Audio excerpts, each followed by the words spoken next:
I am Olivia Bennett, 38, and 5 minutes into my brother's wedding, he mocked my so-called tiny job in front of everyone, while my parents smiled to smooth it over, and the room waited to see if I would swallow it. If I speak, I risk turning a celebration into a scene. If I stay quiet, I confirm the story that has kept me small. Then the doors open, the air shifts, and a man whose presence organizes rooms looks past the groom and greets me with a respect my family has never used. In that instant, I have to decide how to hold my name, my work, and the peace of the night. When your worth is tested in public, what do you do in the very next breath? Stay with me, and I will show you the calmest way to take back your place without raising your voice. The chandeliers in the Waldorf Astoria threw soft light over silver tables and white roses, and the room hummed with the low music of money. Men in tailored tuxedos leaned over neat glasses of bourbon. Women in silk drifted like slow-moving colors, their perfumes mixing with the scent of lilies and candle wax. I kept to the edge of it all, palms flat against the cool linen of a cocktail table, my navy dress as quiet as I intended to be. I had chosen it for that purpose. Smooth fabric, clean lines, nothing that asked for notice. I wanted to pass through the evening like smoke. Servers glided past with flutes of champagne. I accepted one and let the bubbles sit against my lip before I took a sip. Across the ballroom, a photographer staged the wedding party near a towering wall of white peonies. Daniel stood taller than the rest, his smile wide, and practiced the kind of grin that said he believed every camera belonged to him. Jessica shimmered at his side in satin that caught the light like water. People touched Daniel's arm and told him how proud the family must be. Pride is a loud emotion. It carries across a room even when no words reach you. My mother found me before the second sip. Claire always knew where to look when she needed something polished. She smoothed a small wrinkle on my sleeve that only she could see and told me that I should mingle. "Everyone is asking about you," she said. Then she added what she always adds, that being busy does not make a person successful, that Daniel very nearly defines success. The youngest vice president in Sterling Industries history, she reminded me and married so well. I said I was fine.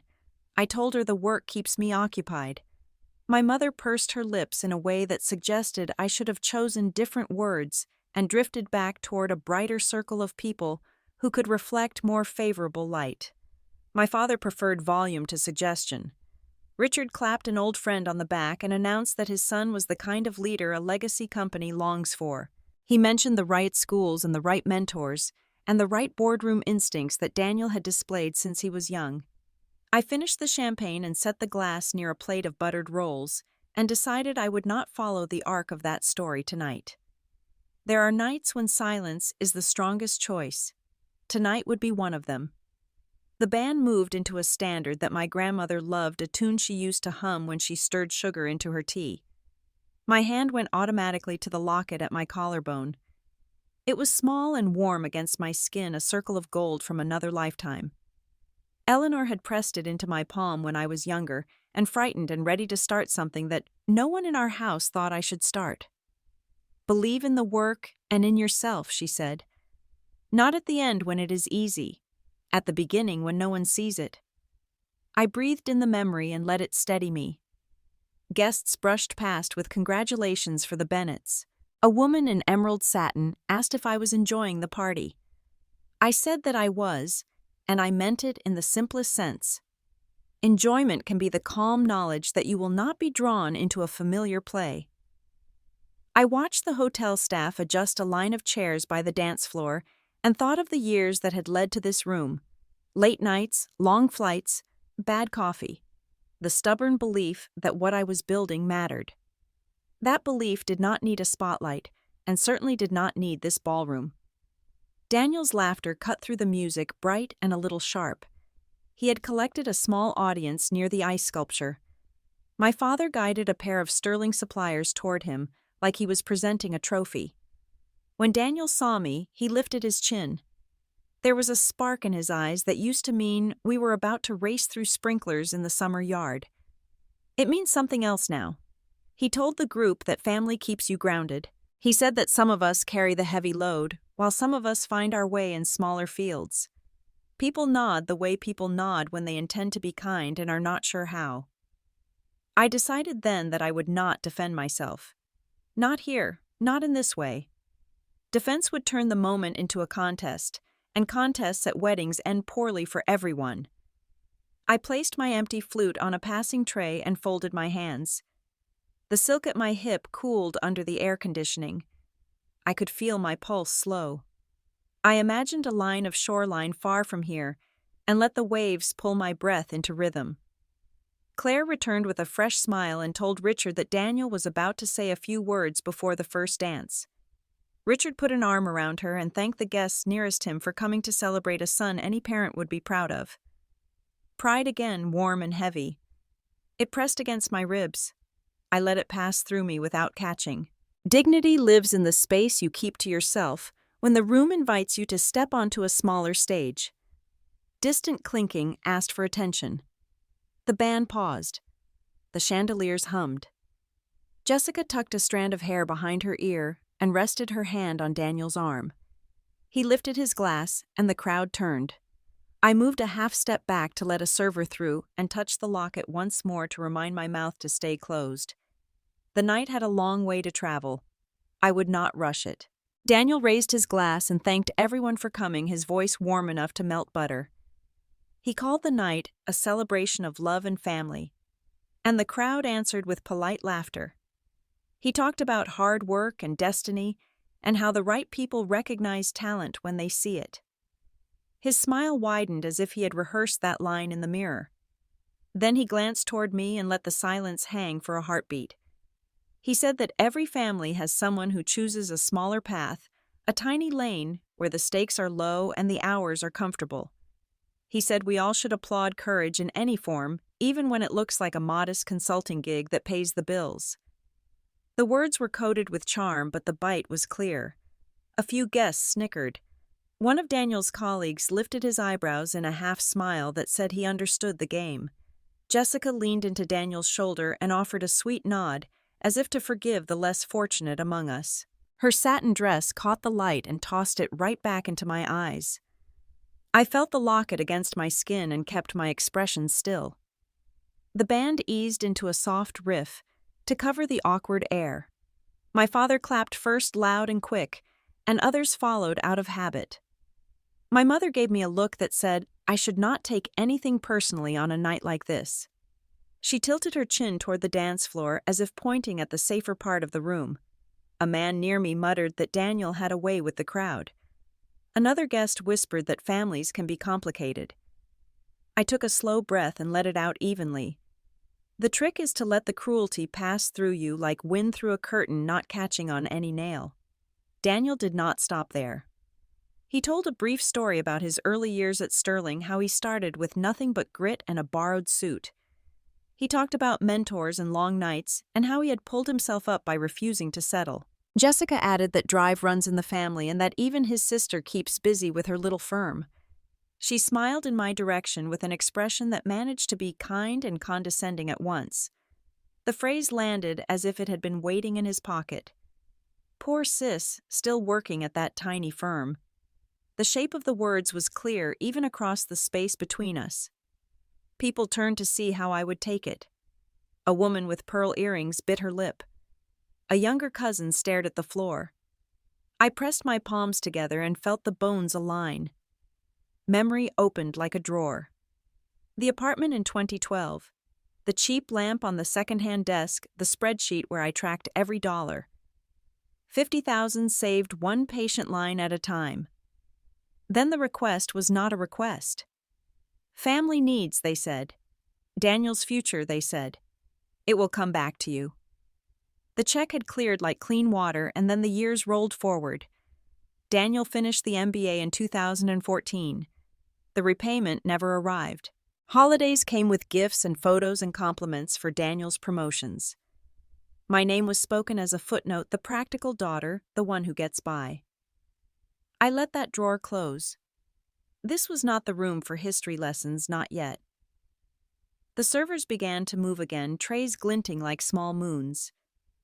A waiter offered champagne to me and to a woman beside me with a gold shawl. She declined and whispered that brothers can be careless with their words. I thanked her and lifted my glass, but did not drink. Daniel's circle tightened around him. He told the suppliers from Ohio that the next quarter would be strong. He promised a new efficiency plan and nodded as they praised his leadership. My father guided more guests to the cluster, eager to add witnesses to the story of a son on the rise. My mother adjusted Jessica's veil and called her the jewel of the family. Claire liked to arrange people as if they were pieces on a table setting. One of Daniel's friends, a broad-shouldered man with slicked hair, asked me what kind of projects I took on at my consulting place. His tone was casual, but he leaned in for a better view of my face. I answered that I kept a low profile and that my clients valued discretion. He laughed and said discretion is a good word for small. I said nothing. Silence is a good word for dignity. Jessica drifted over with 2 bridesmaids trailing tufts of tulle. She told me she admired my independence and that not everyone needs a big title to feel fulfilled. She said it as a kindness, I think. Or perhaps as a ribbon to tie around a box that did not contain much. I thanked her and complimented her gown. The satin was heavy and expensive, and it made a soft sound when she moved like wind touching a sail. A toast started at the far end of the ballroom and rolled toward us in overlapping waves. Glasses lifted again. The band found another standard. Daniel leaned close to a cluster of guests and repeated the line about some of us choosing smaller fields. The same laugh, the same satisfied tilt of his head. I watched the way people relaxed when a person with authority invited them to laugh at someone else. It is an old trick. It works because it lets fear breathe.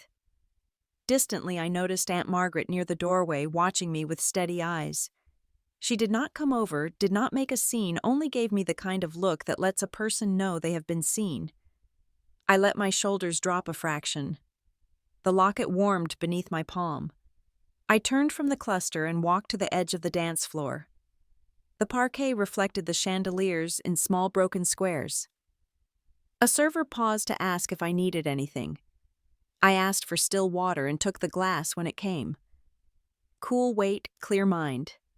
The room kept its glittering rhythm. The night kept moving in the direction it wanted to go. I stayed quiet and let it go. The band shifted into something slow and bright, and the ballroom breathed with it. I lifted the glass of water and let the cool slide across my palms, while the dance floor opened for a few eager couples. At the bar, my father had found a fresh cluster of admirers. His laugh rose above the music, followed by familiar phrases about discipline and promise, and the kind of leadership that could not be taught. He said Daniel had always been a captain in the making. He said executives recognized him on sight. The men around him nodded like a row of metronomes, keeping time with his pride. Claire drifted toward me wearing her company face. She adjusted a cuff on my sleeve that did not need adjusting and said it would be best if the evening stayed simple. She reminded me that weddings ask for grace. She said a gracious sister does not invite attention. She asked that I avoid bringing anything up that might confuse guests or take the spotlight off the couple. I told her I was here to celebrate and that I would be on my way at a reasonable hour. She studied my expression for a long moment, as if the wrong word might be hiding in a corner of my mouth. Then she patted my arm and went to rearrange flowers that were already arranged. I stepped nearer to a tall arrangement of gardenias and let the scent push back the smell of champagne. Aunt Margaret appeared like a steady harbor, small smile, clear eyes. She told me my navy dress suited me and asked if the shoes were comfortable. I said they were, which was partly true. She did not ask about work. She never asked unless I opened the door. That silence felt like permission to be a person first and a job second. We stood together and watched a ring bearer practice his steps at the edge of the room. After a moment, she squeezed my hand and moved on, leaving a small calm behind her. Daniel began his tour again. Jessica on his arm. Bridesmaids floating in a wake of tulle. He shook hands, clasped shoulders, told the right anecdotes to the right people. When he reached my corner, he greeted Aunt Margaret with an easy memory from summers at the lake. Then his attention found me. He said the night was lining up in all the right ways. He said key guests were arriving by the minute. He mentioned that James Harrison was expected to stop in to offer congratulations on the way to a board dinner. He said the CEO almost never came to employee events and that exceptions meant something. I watched how he savored that word. Jessica added in a soft voice that Daniel had prepared remarks for a small circle when the moment presented itself. She said it would be special to have family standing nearby so the CEO could see the support that surrounded Daniel. She rested her hand lightly on my forearm and smiled the way brides are taught to smile in photographs. I told her I would be close to the dance floor. I said I would clap at the right time. Her shoulders loosened as if I had signed a peace agreement. Richard slid in with perfect timing and placed his hand on Daniel's shoulder like it was a medal. He told 2 vendors from the Midwest that Harrison valued initiative above all and that Daniel embodied it. He listed recent projects and savings targets with the satisfaction of a man reading a scorecard. The vendors kept glancing toward the entrance as if a curtain might rise at any moment. Claire hovered behind them and reminded me to keep my smile warm when introductions happened. She said sometimes candid remarks could be misread, and she trusted me to keep things smooth. I let a pleasant expression settle on my face and said I was looking forward to the cake. A server offered crab cakes, and I took one mostly to have something to do with my hands. The olive tapenade tasted sharp and clean. Daniel checked his watch, and then the doorway. He told a senior manager that Harrison had flagged his report with a handwritten note last quarter, and that initiative like that tends to get noticed. He said he planned to thank him for the opportunity and to mention a proposal that would drive margins on a sluggish line. The manager said that sounded strategic, and that momentum is everything. Jessica watched him with open admiration. Her faith took up space. I turned my glass in a slow circle on the linen. The rim left a faint ring that faded as quickly as it formed. The urge to correct their narrative pressed and then receded. There are nights when truth does not need you to carry it. It moves on its own like tide water under a thin moon. I thought of the hours that had stacked into years, of early flights and late returns, of what it costs to keep a promise to yourself when no one is watching. Some debts go unrecorded, and some balances settle on their own schedules. Across the room, Aunt Margaret stood near the dessert table cutting a small square of lemon cake. She caught my eye and gave a tiny nod that felt like a blessing. A flower girl twirled until her skirt bellied out and then giggled into her hands. The band brightened the tempo. I breathed with the music and felt my shoulders drop. Daniel and his friends shifted their positions to create a line of sight to the entrance. He stood half a step taller and smoothed his tie. He told the group that when leaders walk into a room, they notice who is ready. He said tonight would show that he was ready. My father positioned himself at an angle that would allow him to guide Harrison directly to his son. My mother watched the path they had mapped out and smiled in advance at the picture she hoped to see. I lifted the water and finished it.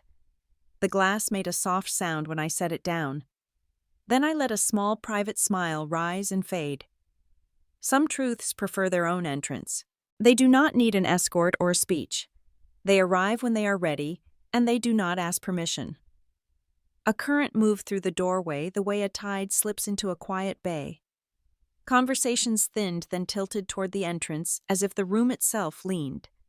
The maitre d' adjusted a rope line by instinct. 2 hotel staff widened the aisle without being told. I saw the silver first, a clean sweep above a calm face, and then the posture that says a man has spent years entering rooms where people expect him. James Harrison, at 58, carried that calm like a tailored jacket. He paused at the threshold just long enough to read the space.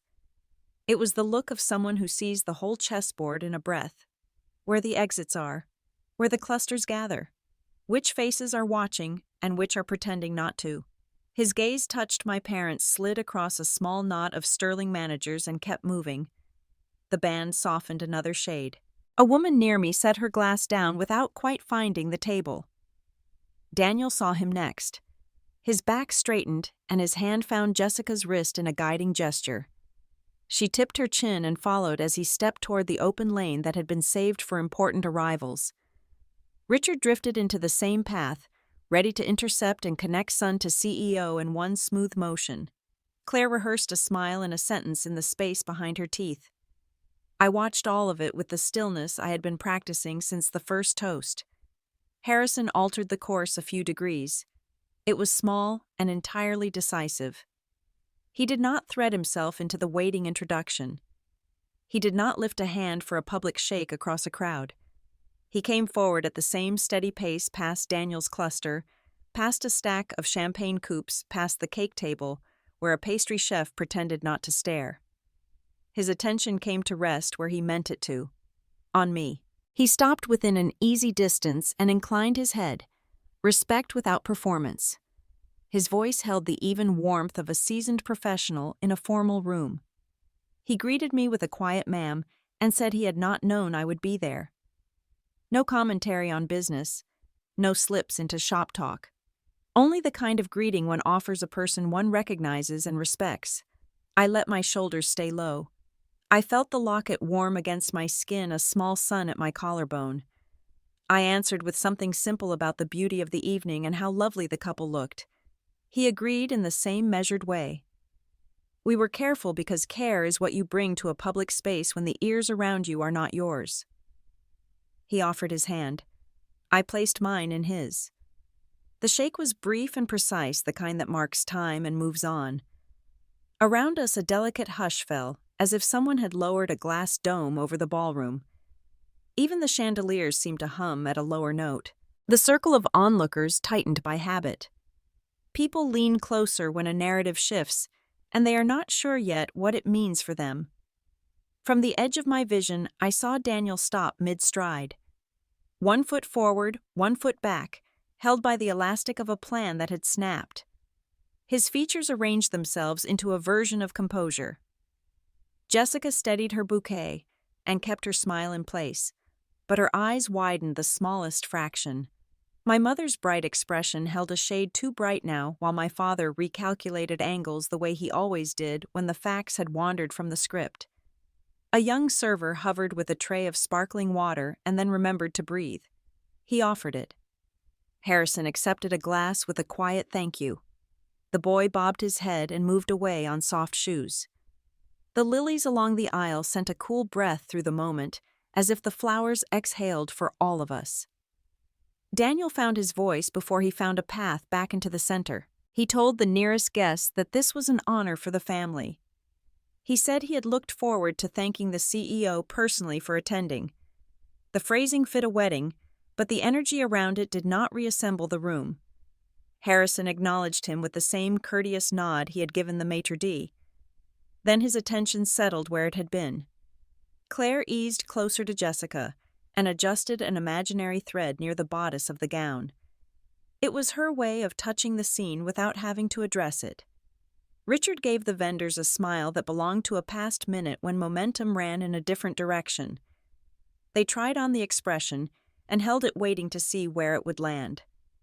I stood in the small circle of space that opens when the air changes and people step back a breath. I felt no rush, only the clean edge of clarity. I said something polite about the music and the hotel. Harrison returned a line about the elegance of the evening and the graciousness of the hosts. The words were furniture. They were there to keep the room upright. The band held a note just long enough to sound like a question. Someone across the ballroom laughed too loudly, and then swallowed the sound. My pulse was even. My mouth was calm. The locket pressed a steady point against my skin, as if reminding me to keep what was mine tucked in place until I chose to move it. Harrison set his water on a passing tray and gave me the small professional smile I knew from other rooms and other hours. The half-circle leaned without moving. In that quiet, I understood that whatever came next would arrive on the back of a single sentence. I let the moment bloom to its full shape and did not hurry it. I stood without hurry and met Harrison's steady gaze, all the noise of the ballroom gathered behind my ribs where it could not spill. His hand was there, and I took it a clean shake, the brief meeting of people who know how to carry themselves in public. The room drew a breath. I let mine out and spoke in a voice that belonged to me. Why not I own the company? It was not loud. It did not need to be. The words settled like a pebble into still water, and then the ring started. Nearest faces opened in surprise, and then closed again as if to hold it. Farther out, guests tipped toward one another, and the quiet hiss of whispers began. A woman with a jeweled clutch pressed it to her chest.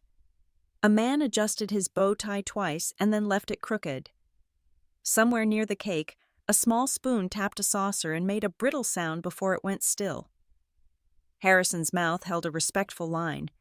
He told me it was good to see me and offered congratulations on recent milestones. He did not name them. He kept his words within the careful frame that a public room requires. I nodded once and thanked him. We both left the rest where it belonged, off the floor behind doors on calendars. Even careful words can carry truth farther than anyone expects if the room is ready to hear it. A ripple moved outward and came back again. Phones appeared and angled like small periscopes.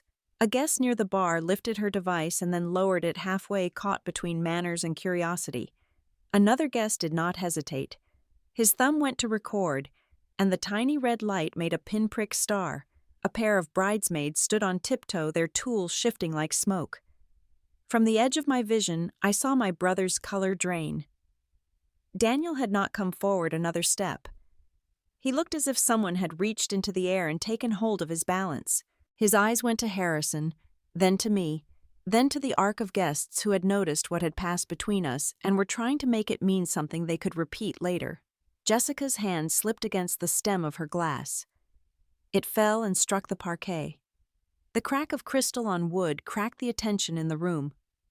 Shards leapt, then stilled. The sound hung for a long beat, and then sank to the floor with the pieces. The band faltered, and then found its place again, softer now, as if a thin blanket had been thrown over the drums. A server knelt with a towel and began to gather the glass. Jessica stared at the glittering mess, and then at my face, as if I had willed gravity to act. She pulled her hand back and clasped her bouquet so tightly the ribbon creased. Harrison spoke a few polite words to the cluster, something neutral and gracious. He nodded to my parents with the warmth people use in rooms where everyone has done their best outfits and their best behavior. My mother's smile broke at one corner, and then she repaired it the way a hostess repairs a place card. My father arranged his features into a shape that suggested he had expected this, though his eyes told a different story. The vendors beside him held their breath with the efficiency of men who know how to wait out a tense minute in a conference room. The low tide of whispers grew. That line again carried from table to table. She owns the company. The words changed shape in each mouth. Own runs. The company became firm, became an outfit, became something worth saying out loud. A woman in emerald satin whispered to her partner, and he shook his head slowly as if recalculating a map. A cousin slid his phone under the tablecloth to type a message.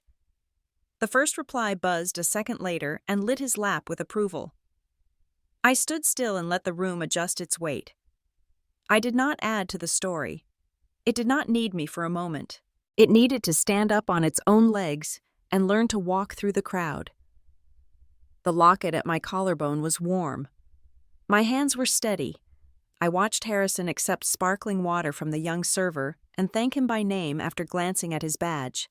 Professional grace is the same in every room. You learn it, or the rooms keep you at their edges. Daniel tried on a smile that did not live on his face. He told a cluster of managers that it was remarkable to see leadership take time for family celebrations. He attempted a light comment about small worlds and good timing. The words floated and did not land. Jessica pressed 2 fingers to her temple and breathed through her nose.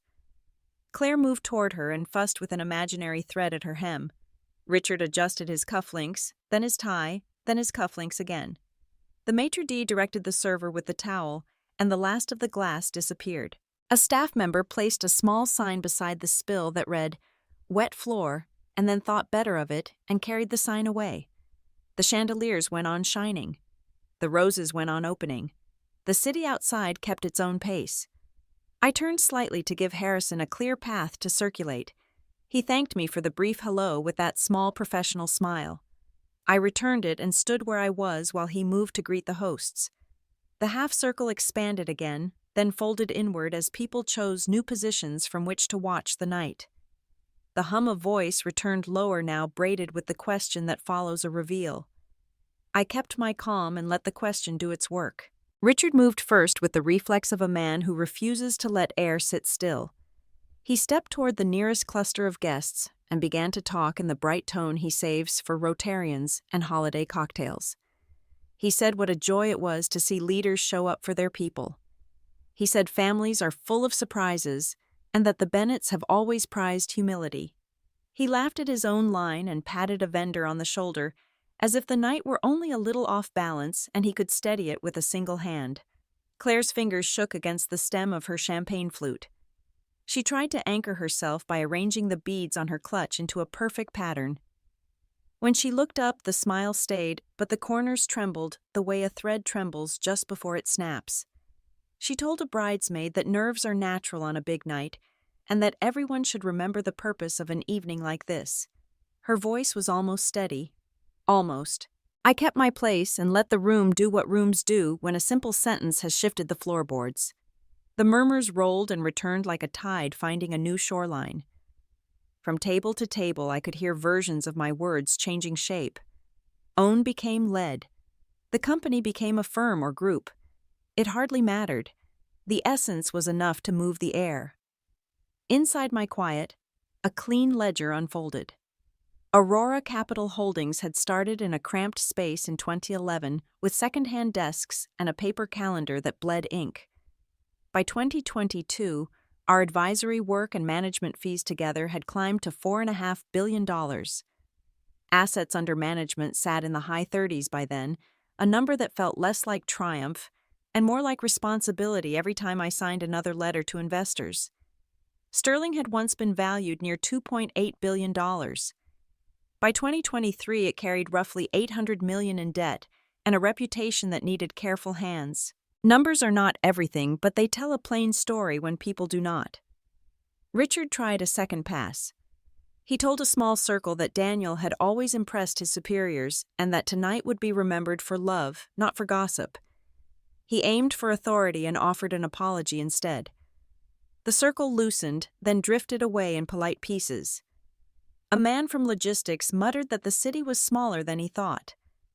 A woman from a supplier stared into her glass as if it could explain what she had just seen. Daniel stood where the pathway had opened for him and then closed. Color had not returned to his face.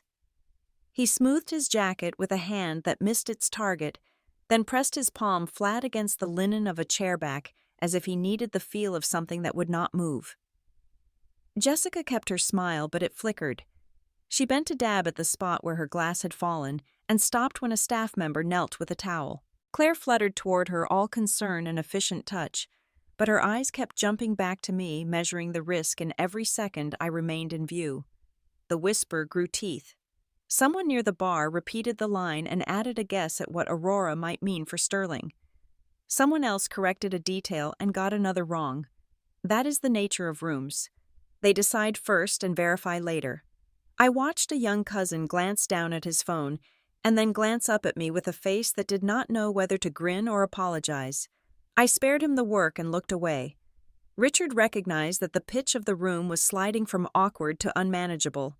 He set his glass down with care and walked straight to me. His smile was built for photographs and negotiations, and it was meant to soften whatever came next. He suggested in a softened voice that the family take a moment privately, just a brief step into a side room to collect ourselves and make sure the night stayed beautiful for everyone. He used words like grace and unity, and asked if I would help him keep the evening on its feet. I considered the line he was trying to walk. Historically, it had been my job to make his lines hold. Tonight, I was not interested in propping them up. Still, there are choices that make sense not because a person owes a debt, but because the staff do not deserve to pick glass out of a problem they did not create. I nodded once. Claire exhaled as if a thread had been tied. Jessica gathered her bouquet and looked everywhere but at Daniel. He tried on a smile again and let it fall. We moved together in a small procession that pretended not to be one. Richard led Claire at his elbow, Daniel and Jessica a pace behind. Aunt Margaret materialized long enough to meet my eyes and tilt her head toward the side corridor. Her look said what her mouth did not need to say. Take the quiet when it is offered. Use it well. The maitre d' opened a narrow door near the end of the ballroom where the lighting was softer and the music faded to a murmur. Beyond it waited a small sitting room, dressed in cream and gold, a place meant for tired bridesmaids and small crises with zippers. Richard thanked the staff with a voice that sounded like his good suit. Then he stood aside and extended a hand as if ushering guests into a chapel. I stepped past him and felt the hush of thick carpet take the edge off my heels. The door closed with the gentlest click. The noise of the ballroom dropped to a distant hum like the city outside when you shut a window. My mother stood very straight, fingers still around the glass, and for a moment no one said anything at all. It was the cleanest silence of the night, and it held long enough for everyone to understand that talk would not be the same after this. The small sitting room smelled of powder and gardenias, and the hush felt like folded velvet. Richard cleared his throat first and said that we should all take a breath and keep our words measured. He added that important evenings can turn on a careless sentence and that the family needed to present one picture. Claire stood very straight and told me that I had chosen the worst possible moment to be difficult. She called it the wrong time, the wrong place, and asked why I could not show support without reminding people of myself. I let her finish. The carpet softened the weight in my legs. When I spoke, I kept my voice even. I said that for years I had been told to be small, to be realistic, to let the family narrative stand even when it was built on my back. I said that the money I saved in 2012, $50,000 line by line, had been taken for Daniel's MBA and never returned. I said that tonight I had not announced anything. The truth had walked in on its own feet and introduced itself in a room where everyone was already dressed to listen. Daniel moved closer until I could see the small pulse in his throat. He said in a low push of words that I had no right to humiliate him on his wedding day. He said that I always twist things to make myself look better and that I had just hijacked years of his work. I held up a hand without touching him and told him to take a step back. I said that he needed to keep a respectful distance and that raising his voice would not change facts that had been standing in daylight long before the first song played. Jessica looked from his face to mine and then to Claire, as if searching for a cue that never came. Her voice wobbled and then steadied. She asked Daniel why he had never told her who I was outside of this room. She asked how a sister could have built what I built, and her husband could have said nothing beyond a line about a small consulting gig. Daniel told her that he had wanted our night to be simple. He said that not every detail needs to be shared, and that he had meant to explain it later. Jessica's eyes went cold in a way I had not seen on her face before. She said that later sounded like a word used to hide. Richard tried to gather the conversation and point it somewhere safe. He said that families choose peace when they can. He said the Bennetts should not let a misunderstanding ride roughshod over a celebration. Claire took a step toward me and asked me again to be gracious. She said that the best thing I could do was to keep quiet and let Daniel have his moment. I told them I had kept quiet through many moments that were paid for with my time and my savings. I said that grace is not a muzzle, and that what happened in the ballroom was not my announcement. A man greeted a professional in a polite room. Other people read it as a headline. Daniel's jaw worked. He asked why I had to stand where Harrison could see me. I told him that Harrison would have seen me anywhere in that room. I said that even if I had been in the coat check, the space would have bent until we met. I kept my hands still at my sides and let my breath come easy. The locket at my collarbone felt warm like a reminder to keep to the simple line of the truth. Jessica turned to Daniel and said that marriage asks for honesty and that she needed to understand what other important pieces he had put aside. Claire told her that the stress of a big night can shake anyone. Richard cut across them and said we were getting lost in the weeds and that business did not belong in a wedding suite. I agreed with that last part. I said that we would not discuss any business in this room.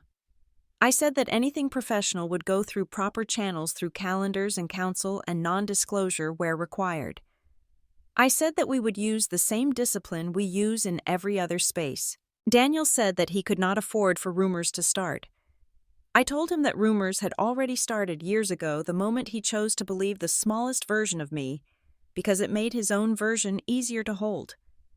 I said that none of this would have been difficult if respect had been in the room when I asked for it as a younger woman. Claire said that I was being dramatic. Richard lifted a hand to calm her and asked me quietly what I expected from them right now. I told him that I expected basic respect. I said I expected Daniel to stop speaking to me like a subordinate and to keep his distance when he's angry. I expected my mother to stop calling my work a hobby. And I expected that we would return to the ballroom and let the night move on without further performance. No one answered for a beat. The quiet came back in a soft wave. Jessica wrapped her bouquet ribbon once around her finger and let it go. Daniel took a half step back as if the floor had finally given him instruction. Claire stared at the glass in her hand like it might offer a better script. Richard let out a breath he had been holding and nodded once. He said that we would rejoin the party, that we would smile for the toasts, and that we would act as if we had been raised to do the right thing in public. I stood still and weighed that. Then I said that I could do that. I added that if anyone wanted to talk about respect or repairs or repayment, we could schedule those conversations next week during daylight in a room where people keep notes.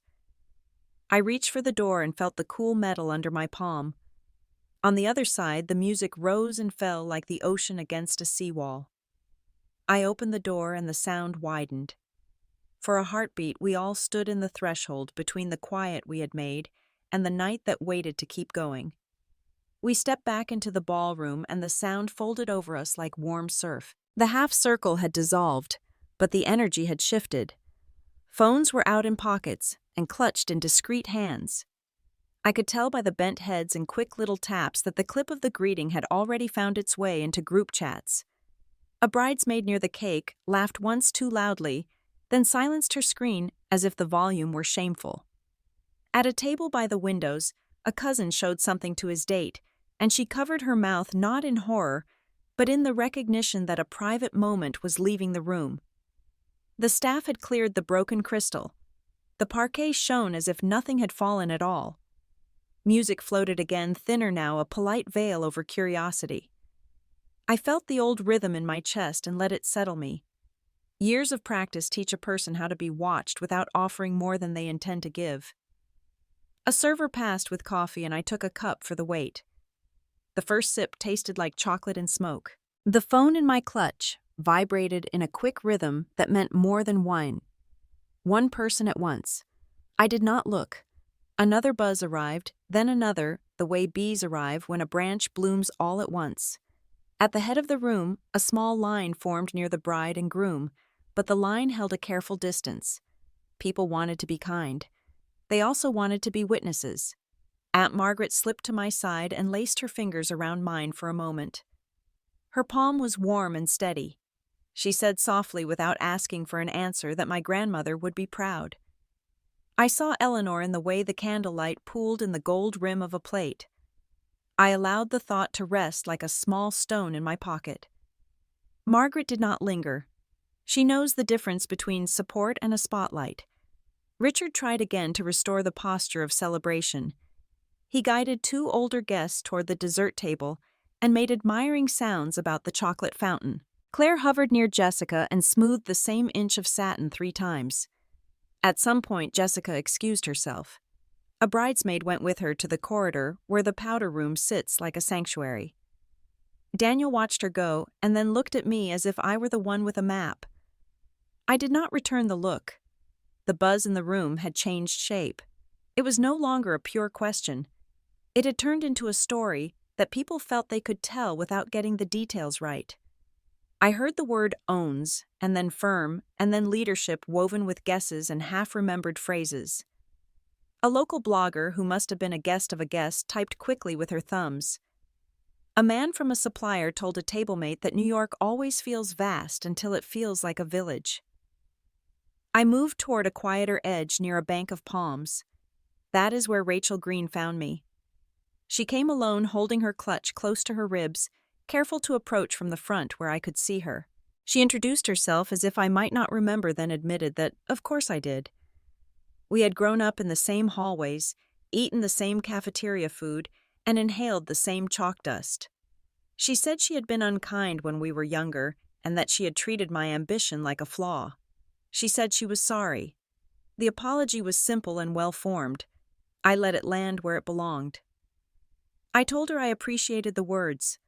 I did not pick up the thread of conversation any more than that. Some apologies are not doors. They are stones placed gently on graves that no longer need standing over.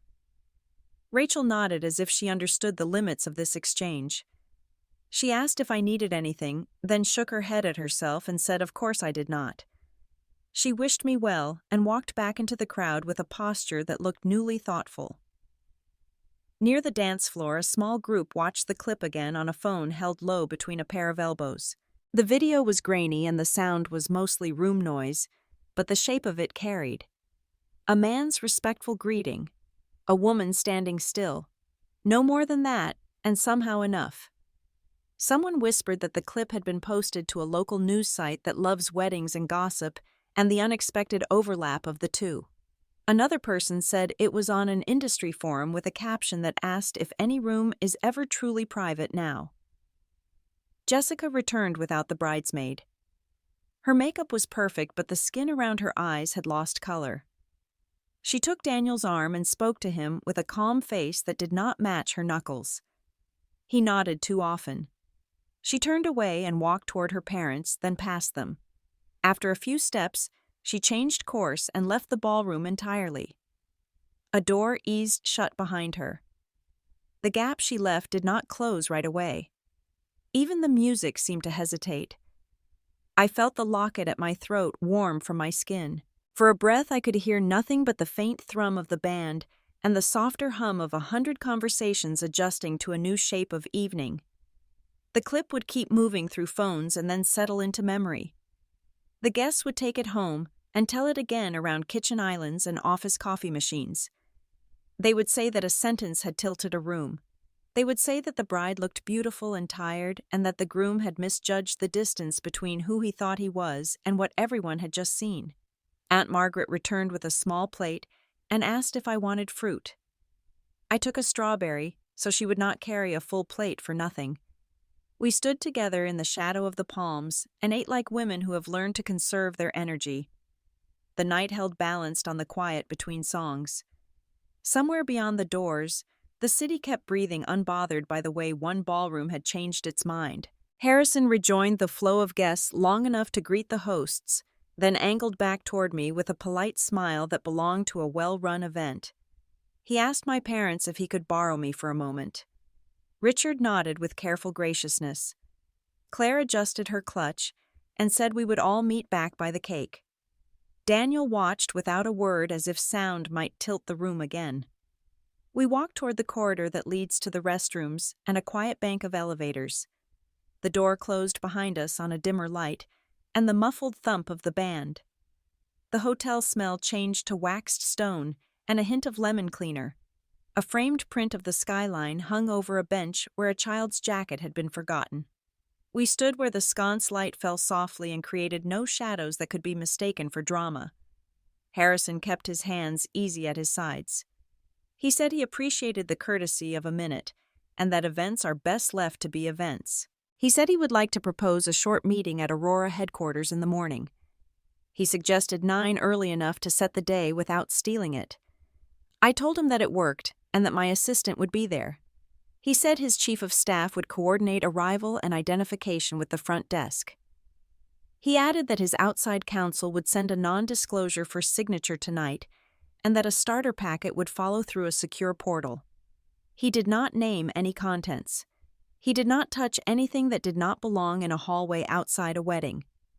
I told him we would review the logistics and return a signed copy before morning. I mentioned that our legal lead would manage document flow and confirm the virtual data room link. He nodded once. He said that good processes keep rooms like the one behind us calm. his mouth tilted in a way that suggested he knew how rare that can be. I told him we would keep to the process. We let a small silence pass, the kind that confirms both sides have said exactly enough. He thanked me again for the courtesy of a minute and said he would head back to congratulate the couple once more before leaving. We started back toward the ballroom. The thick carpet damped our steps. At the corner, we paused to let a bellman guide a luggage cart past. There was a rhythm to the hotel even on a night like this. Open, close, reveal, restore. The door swung, and the ballroom's breath met us. I stepped in and saw Aunt Margaret by the palms, watchful and gentle. Claire stood near Jessica's mother, hands folded like folded napkins. Richard had reclaimed a vendor and was pointing out the dessert table as if it were a new product line. I felt my phone hum in the clutch. The pattern told me Emma had written. I did not read it yet. Not in this light, not in the middle of so many eyes. I found a slice of quiet near a draped pillar and took the phone out just enough to shade the screen with my palm. Emma had sent a short note that she was on standby and would clear my morning. Beneath it, an email notification marched in from a familiar address. For a moment, I only looked at the sender. David Carter. I let the name sit like a clear bead on a line. He was not the kind of lawyer who wastes words. He used them like he used time with precision that often felt kind. The subject line read, Meeting confirmation, Aurora and Sterling. The body preview showed a list of attachments and a sentence about the secure link arriving under separate cover. He would have included signature fields where they belonged, not crammed into a body where someone might tap the wrong square. I set the phone down long enough to remember a different winter 2023, a flight back from Chicago with sleet pinning the plane to the runway. I had read a set of earnings and found the seams that did not match. The numbers inside Sterling's public face had not sung in the same key. A whisper from a fund manager had followed a month later, something about attention from people who do not send flowers. You learn to hear the pitch of a situation before anyone names it. You also learn to keep that hearing to yourself until there is a table and chairs and minutes and a gate on every document. The band moved into an old standard and the photographer repositioned the wedding party for another frame. I watched the way people tried to return to the original script. They mostly succeeded. Weddings are good at pretending. I stood in my small patch of space and let my breath measure the distance between what a room believes and what a file will prove. The edge between those two things is where discipline lives. Harrison returned to the couple and shook hands with the parents on both sides. He kept it brief. He left the ballroom without ceremony, the way careful men leave when there is no more to be done in the open. A guest by the bar put away his phone as if a bell had rung. Someone laughed too brightly and then softened it with a hand to the arm of a friend. I lifted the phone again and opened David's message. The text laid out the plan like a straight path. 9 o'clock at Aurora Capital Headquarters, Conference Room 12, signed non-disclosure requested by 8 initial materials to be accessed through the secure portal login to follow in a separate message. There was a line that said his team would be available by phone all night if needed. The attachments waited neatly stacked in the little icons. I let the screen dim and slipped back into the clutch. The night still belonged to the bride and groom, and the work could sit for the length of a song. A waltz settled over the room, and guests turned toward the dance floor.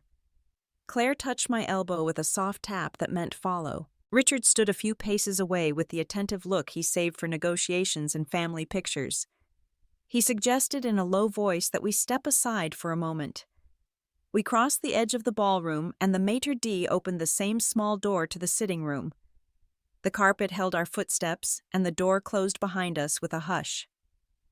Claire faced me with her hands folded at her waist. She said the family needed my help to keep the evening intact. She said Daniel had earned his place at Sterling and asked that I do whatever is necessary to protect the position he deserves. Her smile was careful, and the corners trembled anyway. Richard added that a word from me would go a long way. He said a family should manage things within its own walls, and that there was no need for anyone outside this room to sense trouble. I kept my voice even. I told them that work would not be managed as a family favor. Aurora does not run on favors, and it does not reward connections. If a transaction closes and Sterling comes under our oversight, Daniel will be evaluated the same way every manager is evaluated. He will receive a performance improvement plan for 90 days if the role requires it, or a probationary period under new leadership. There will be measurable goals and clear feedback, and there will be no special treatment. If he meets the standard, he stays. If he does not, there will be an appropriate exit. Richard shifted his weight and lowered his tone. He suggested that standards can be interpreted with understanding when a person has a long history with a company. He asked whether I would consider the optics of a public change at his level, and whether a slower timeline could be arranged. He looked at me the way a man looks at a door he hopes will open with a lighter touch. I answered that optics are never the reason to keep or remove a person. Results are the reason. Culture is the reason. Risk is the reason. I said we will not move a date because a room feels delicate. I reminded him that the company is made of people who are not in this conversation, and they deserve the same fairness Daniel will get.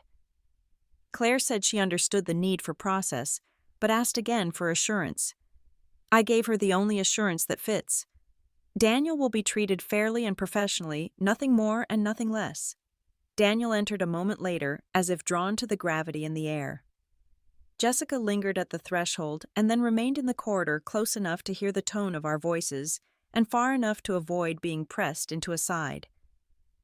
Richard repeated the request in a threadbare variation. He spoke of family and legacy and the need to avoid drama.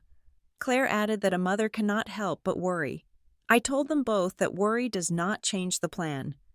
My family will not step into my work, and I will not step into theirs. Those are the lines. Daniel asked, what would happen to his current team if a change came? I told him teams are evaluated as teams and also as individuals. No one is punished for another person's pride. He looked at the floor and then at his hands and then at me. He said he had built that department from the ground up. I kept my face still and let the claim pass without a catch. Richard tried a softer angle. He said perhaps a letter could be placed in a file that would guide the outcome. He said perhaps there could be a quiet understanding about the long view. I told him there will be a file and it will contain performance records, not family letters. I said there will be a long view and it will focus on the health of the company, not the comfort of one household. Claire asked if I could at least promise discretion. I told her discretion is a baseline and not a gift. Silence settled for a few seconds. I heard the faint thrum of the band through the wall like a heart behind a ribcage. In that beat, I felt the locket at my collarbone and the steadiness it had offered me in more difficult rooms than this. I told them we would return to the party now. We would smile when it was our turn to be photographed. We would clap for speeches and let the night end as gracefully as it could. And next week, during daylight, we would schedule any conversation that still needed to exist. In an office, with notes, with time limits. Claire drew a breath and let it out like someone setting down a heavy vase. She said she wanted what was best for both her children.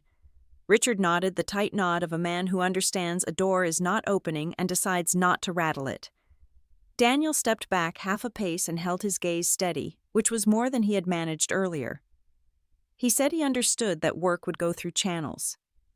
I said that was correct. We opened the door together. Music reached for us and the bright chatter of a wedding folded over the quiet we were leaving. Claire smoothed her dress. Richard fixed his tie. Daniel straightened his jacket and looked toward the dance floor as if he had a place waiting. I let them step through first, and I followed carrying the same calm I had brought in. The night outside the room was unchanged, and that was exactly as it should be. The ballroom tried to knit itself back together with a favorite waltz, but the seams still showed. I stepped in beside the flow and let the music pass around me like water around a pylon. Harrison drifted by with the courtesy of a man who understands timing. With a slight nod and a quiet smile, he signaled that the evening had given all it could and that morning would do the rest.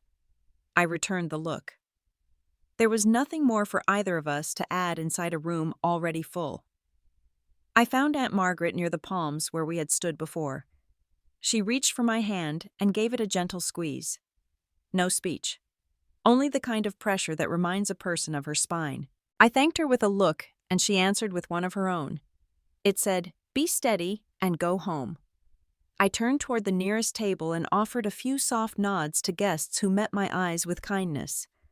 A woman in emerald satin lifted her glass a fraction. A pair of older men made space for me to pass as if they understood the value of a clean exit. Across the room, Daniel had come down hard into a chair near the head table. The pose did not belong to a groom. His shoulders slumped as if a string had been cut. Color had not returned to his face. A friend tried to start an easy conversation and gave up after 2 sentences. Jessica stood a few feet away with her back angled toward him and then angled farther, drawing an invisible line that did not invite him to cross. Her bouquet hung low at her side, and the ribbon had twisted on itself. Claire kept a smile in place and spoke to a cluster of relatives about the cake, as if sweetness could repair a night. Richard returned a bottle to the bar and thanked the bartender with producer energy, busy hands and eye that refused the facts on the floor. I let my gaze pass over them without catching. They were doing what they knew how to do. I had done what I needed to do. Near the dance floor, I paused long enough to take in the room one more time. Chandeliers hummed, roses opened. The photographer lifted his camera and lowered it again when he saw that I would not pose. I touched the locket at my collarbone and felt the small circle warm against my skin.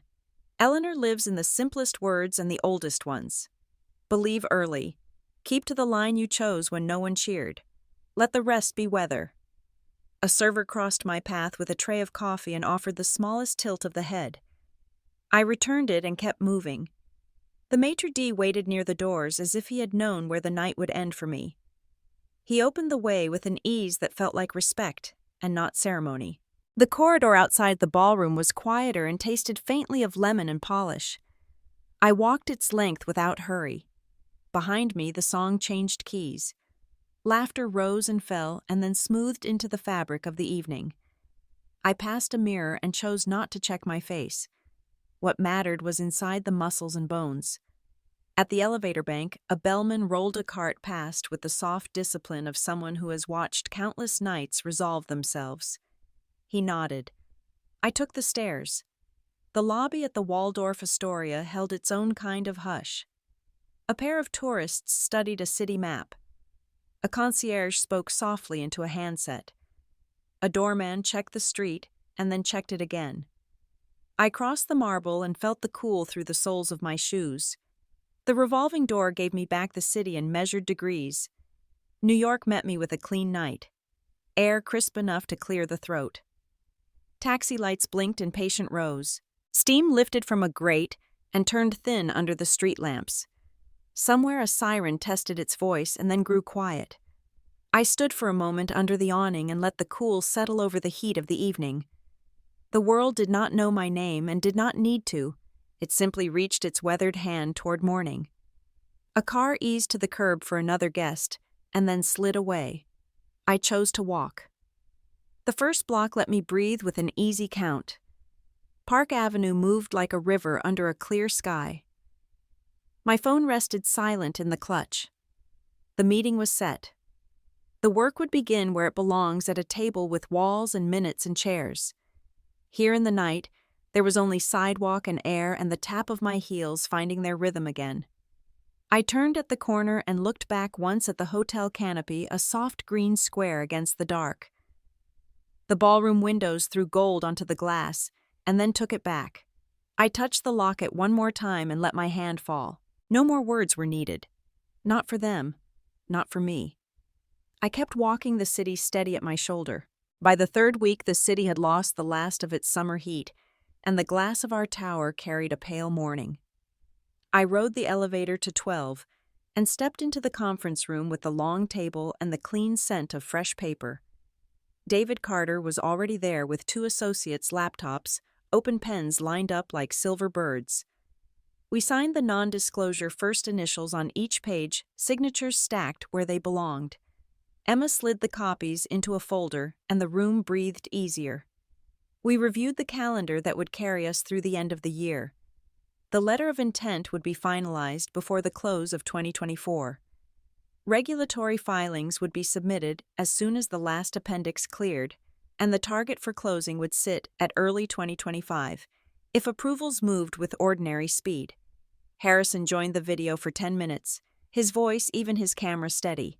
He kept to structure and thanked the teams on both sides for their discipline.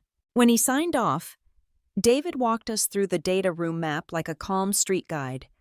Sections for finance and contracts sections, for compliance and operations audit links, nested where they should be.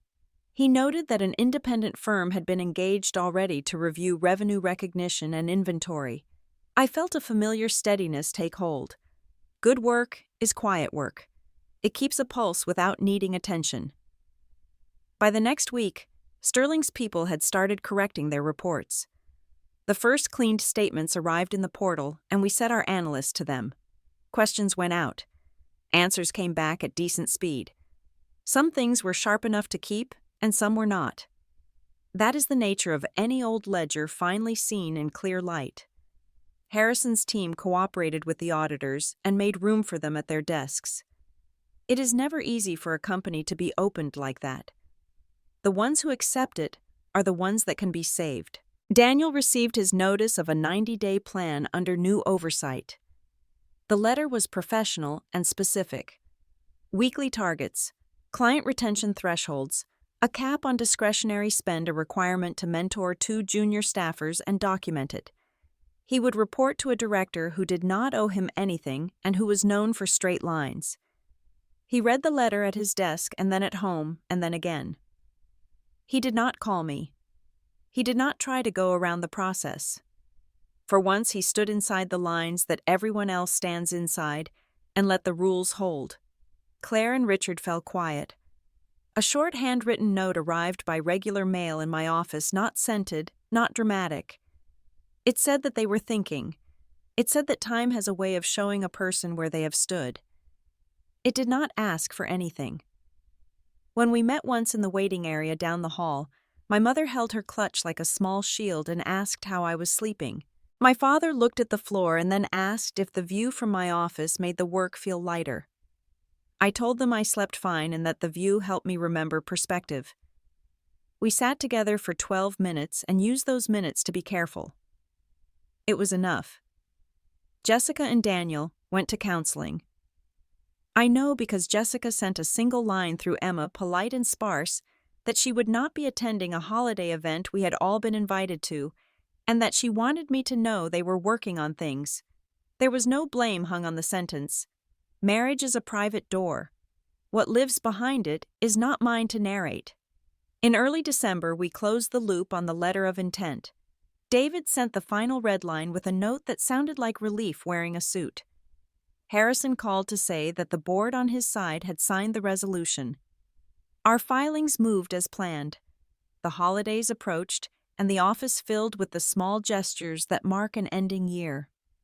Pine in the lobby. Wrapped boxes lined on a shelf for a charity drive. I worked my lists and slept without the old tug at 2 a.m. On a Tuesday, I found Daniel in our lobby, not at my door, as if he had learned at last how to wait in the right place. He asked Emma if he could have 5 minutes, and she asked if I wanted to grant them. I did. He came in and sat on the edge of the chair as if it might tip. He said the plan was hard and that he was learning more than he expected. He said he had never been measured in a way that felt clean. He did not apologize, and I did not invite it. We spoke like 2 adults who had finally come to understand that truth can live in a room if no one tries to wrap it in place. By the second week of January, the auditors reported solid progress. The worst of the mess was not hidden anymore. The best of the people at Sterling took to the new frame as if they had been waiting for it. That is how order looks when it starts to take root. It is not loud. It is a room that can be trusted again. I stood at the window after the last meeting of the day and watched the city pull itself toward evening. Cabs made their small stars on the avenue. The river held a sheet of late light. In the glass, I could see the plain outline of a woman who had learned how to live inside her own boundaries. The wedding had not been a victory, It had been a moment when the cover slipped and the page underneath finally showed through. People called it a reveal. For me, it was simply a correction. The locket warmed under my hand. I thought of Eleanor and the way she defined success without ever using the word. Keep your promises to yourself. Choose your line and keep it. The rest will sort itself in time. I let the office go quiet around me, and the city carries its own music. Then I ask you one thing. What would you choose if the day you were belittled turned out to be the day the truth took your side and stayed there with you?